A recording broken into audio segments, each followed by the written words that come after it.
നല്ല സുഹൃത്തുക്കളെ ലഭിക്കുന്നത് ദൈവത്തിൽ നിന്നുള്ള എത്ര വലിയ അനുഗ്രഹമാണ്. എന്നാൽ നഴ്സറി സ്കൂൾ മുതൽ കോളേജ് വരെ നമുക്ക് എല്ലാവർക്കും വ്യാജ സുഹൃത്തുക്കളുണ്ട്. നമ്മുടെ ഉറ്റ സുഹൃത്തുക്കൾക്ക് പോലും തെറ്റുകൾ പറ്റാമെന്ന് പറഞ്ഞുകൊണ്ട് ആരംഭിക്കാൻ ഞാൻ ആഗ്രഹിക്കുന്നു. ഓർക്കുക, ആരും പൂർണ്ണരല്ല. നിങ്ങൾക്ക് ഇഷ്ടപ്പെടാത്ത കാര്യം ചെയ്ത ഒരു നല്ല സുഹൃത്തും വ്യാജ സുഹൃത്തും തമ്മിലുള്ള വ്യത്യാസം, നല്ല സുഹൃത്ത് നിങ്ങൾക്ക് ഇഷ്ടമില്ലാത്തത് ചെയ്യുന്നില്ല, എന്നാൽ വ്യാജ സുഹൃത്തുക്കൾ നിങ്ങൾക്ക് മോശമായത് സംഭവിക്കുന്നത് ശ്രദ്ധിക്കുന്നില്ല. നിങ്ങൾക്ക് ആ വ്യക്തിയോട് സംസാരിക്കാം, എന്തും പറയാം, അവർ നിങ്ങളുടെ വാക്കുകൾ കേൾക്കും, കാരണം അവർ നിങ്ങളെ സ്നേഹിക്കും. ഒരു വ്യാജ സുഹൃത്ത് സംസാരിക്കുമ്പോൾ നിങ്ങൾക്ക് എങ്ങനെ തോന്നും എന്നവർ ശ്രദ്ധിക്കുന്നില്ല. നിങ്ങൾ അവരോട് ആ വാക്ക് എന്നെ വേദനിപ്പിക്കുന്നു എന്ന് പറഞ്ഞ ശേഷവും നിങ്ങളെ നിരാശപ്പെടുത്തുന്നത് തുടരുന്നു. അവർ സാധാരണയായി വെറുപ്പിക്കുന്നവരാണ്.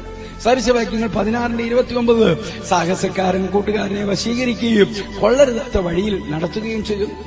എന്റെ വ്യക്തിപരമായ അനുഭവത്തിൽ നിന്ന് പല വ്യാജ ആളുകൾക്കും അവർ വ്യാജന്മാരാണെന്ന് അറിയില്ല.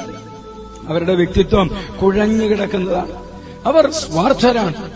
അവർ നിങ്ങളെ എപ്പോഴും താഴ്ത്തുന്നവരാണ്. എന്നാൽ അവർ വ്യാജന്മാരാണെന്ന് അവർ കരുതുന്നില്ല. ഈ സുഹൃത്തുക്കളോട് നിങ്ങൾ സംസാരിക്കുന്നത് നിർത്തിയാൽ അവർ നിങ്ങളെക്കുറിച്ച് പലരോടും സംസാരിക്കാൻ തുടങ്ങും.